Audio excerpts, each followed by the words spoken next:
That Solomon, son of King David, was one of the wealthiest and wisest men in humanity. You already know. But what would be the secret of his wealth? Is there a universal wealth code that King Solomon used to become so rich? The answer is yes, and in fact, there are three main codes responsible for Solomon's wealth. However, one of these codes is hidden in the Bible, and today you can access this code to open the doors to wealth and prosperity, as well as anything else you wish to manifest. Today, we will discuss a topic that surely interests you, 3 codes for you to become rich. But it's not just any code. These are codes accessed by King Solomon, and you can access them too. The truth is that if you access these codes, a universe of possibilities may open up before you, and not only wealth, money, and prosperity. Because not everyone knows, but I tell you, wealth is very subjective. Each interprets wealth according to their level of consciousness. However, accessing this code, which I also call principles, and which King Solomon accessed and took possession of, will connect you with an unlimited source. These codes go far beyond just attracting wealth, as they are responsible for 3 things: manifestation, maintenance, and overflow. This is the tripod of true prosperity. If you have been following me for some time, you know that my purpose is to share what I have learned in a very simplified, clear way that anyone can understand. Now that you've come this far, how about leaving your like? If you're new here on the channel, remember to subscribe and activate the bell. The video may be long, but it is valuable knowledge, so pay attention and stay until the end. It's great to have you here. I'm proud to see you being part of this. Before revealing Solomon's 3 codes, pay attention here. I know that many will raise objections about Solomon's figure and his wealth, saying, "Oh, but Solomon was born with a silver spoon in his mouth." Others will say that Solomon made several mistakes, and others will say other things like Solomon's temple was destroyed and is in ruins. Therefore, we should not worship wealth because wealth leads to ruin. Let me tell you something about wealth. Those who have awareness of wealth understand that it generates opportunities for choices and simply amplifies our virtues if we look at them, as well as amplifies our imperfections if we focus and pay attention to them. The fact that Solomon was born with a silver spoon, being the son of King David, would not guarantee maintaining the wealth, power, and authority that his father had. Similarly, if you win a lottery prize, it will not guarantee your wealth. It needs something more, and we will discuss that. Another thing that is also very important to emphasize is that many judge King Solomon for his supposed mistakes. So I ask you, who is perfect?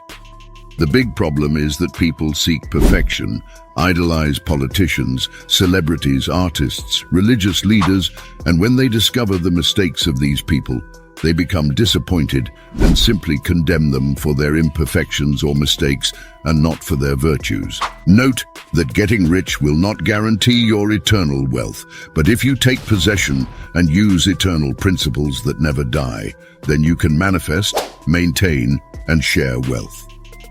It is worth emphasizing the following. The purpose of this video is for you to pay attention to the codes that Solomon accessed.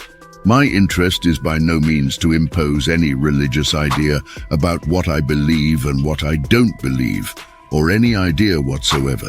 The aim of this channel is not to alienate you. On the contrary, it is to make you think freely and on your own, determine what makes sense for you. Now let's get to the codes and pay attention because I will leave the most important code for last. So I ask again, please stay until the end of the video. God appeared to Solomon in a dream and said, "Ask me for anything and I will give it to you." Solomon replied, "Give me wisdom and knowledge so that I can lead this nation." God told Solomon that he would receive what he asked for, but he would also give him wealth, possessions, and honor. Well, you may or may not know this, but Solomon was very young when he ascended the throne. According to what is written in the Bible, he did not know what to do or how to reign.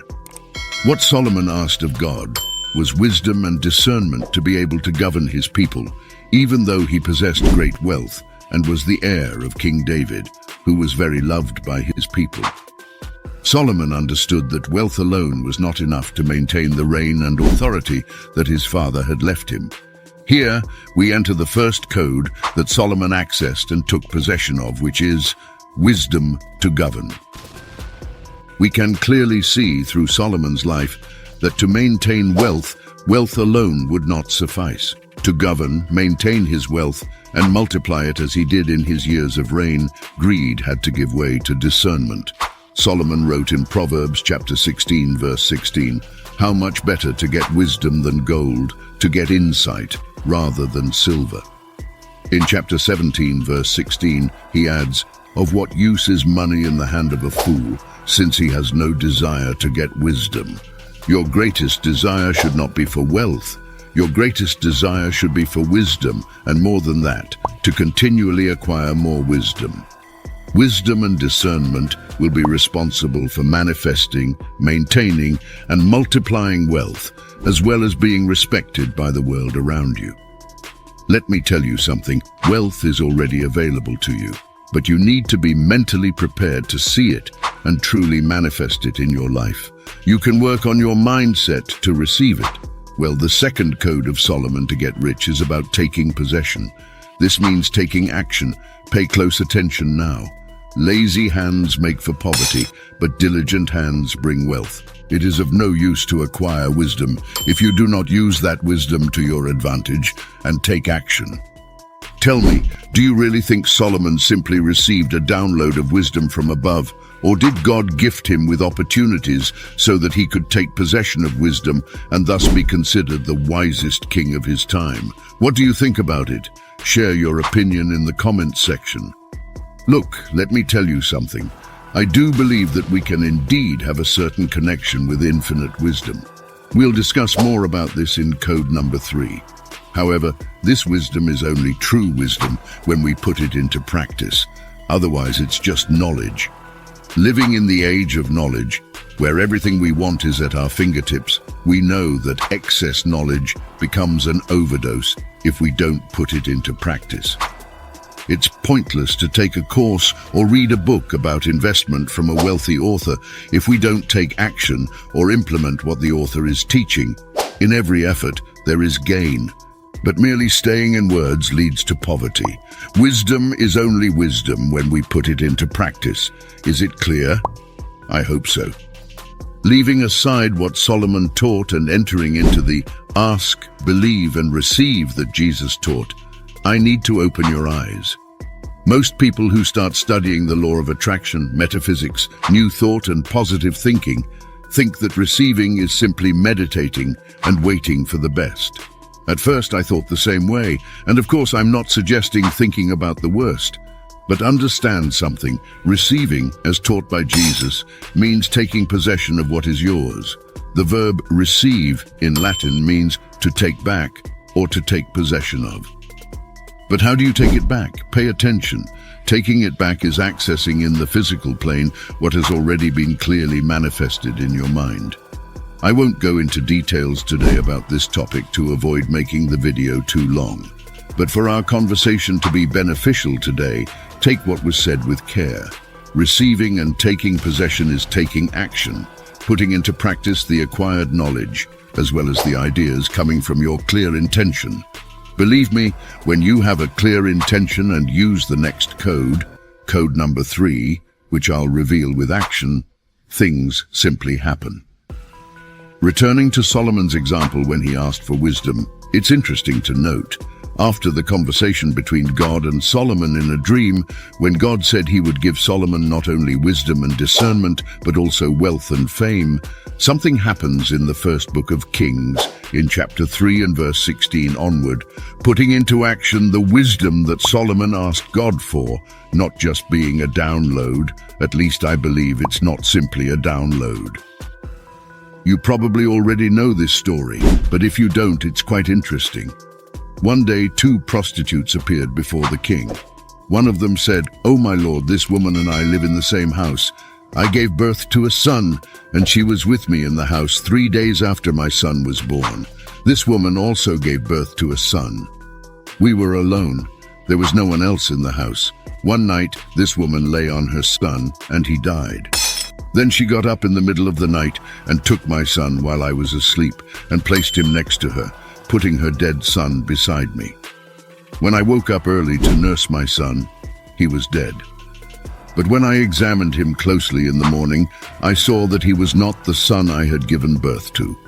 The other woman said, "No, the living child is mine, and the dead one is yours."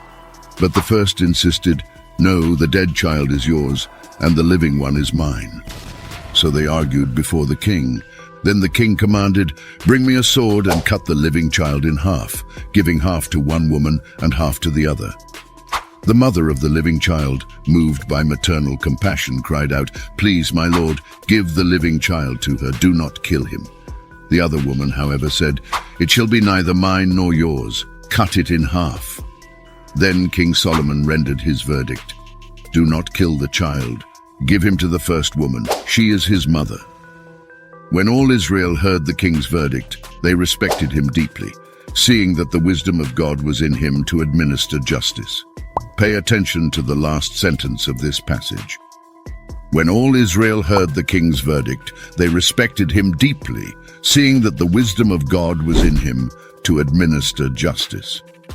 So it means that perhaps before, the people of Israel did not believe that a young man would have the wisdom to reign and manage wealth.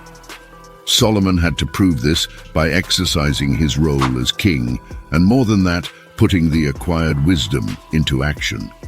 If you truly understand what was said, write in the comments the following sentence to fix this knowledge in your mind. To manifest wealth, I put into action the acquired wisdom. I'll repeat. To manifest wealth, I put into action the acquired wisdom. And if you want, you can pause this video to write. It is very important that you write this sentence, as it will condense and validate what we have discussed so far. Well, I will assume that you have already written it, and I will continue. Solomon's third code is almost imperceptible in the Bible and is related to honor, gratitude, and sincerity. Pay attention to this point because it is essential. Solomon loved the Lord, as demonstrated by walking according to the decrees of his father David, but he also offered sacrifices and burned incense in the sacred places. King Solomon went to Gibeon to offer sacrifices, as it was the main sacred place. It's good to repeat, it was the main sacred place, and he offered 1,000 burnt offerings on that altar. Let me tell you something about this. I'm by no means saying that I agree with burnt offerings and animal sacrifices. That doesn't make sense to me. However, in the time when Solomon lived, this practice was common and, through the consciousness of his era, demonstrated an act of gratitude, and that's the point I want to make. Solomon had a sincere and very grateful heart. This is well observed when God, in a dream, makes the following declaration to Solomon, "Ask me what you want, and I will give it to you." Now look at Solomon's response. "You have shown great kindness to your servant, my father David, because he was faithful to you and righteous and upright in heart. You have continued this great kindness to him and have given him a son to sit on his throne today. Now, my Lord God, you have made your servant king in place of my father David. But I am only a young man and do not know what to do. Your servant is here among the people you have chosen, a people so great that it cannot be counted. Therefore, give your servant a discerning heart to govern your people and to distinguish between right and wrong." Solomon, even before asking for and accessing the wisdom that would make him one of the richest and wisest men in the history of humanity, according to the Bible, the wealthiest and wisest man of his time, had a grateful and sincere heart. My friend, before anything else, be grateful, sincere, and clear about what you want. I sincerely hope that you understand that wisdom is worth more than gold, that diligent hands manifest wealth, and if you don't know what it means to have diligent hands, research it, okay? And there's more. A grateful and sincere heart has a connection with the infinite source, where all the answers and solutions lie. Our video is coming to an end, but our conversation continues in the comments. I hope you enjoyed today's content. I'll leave it here.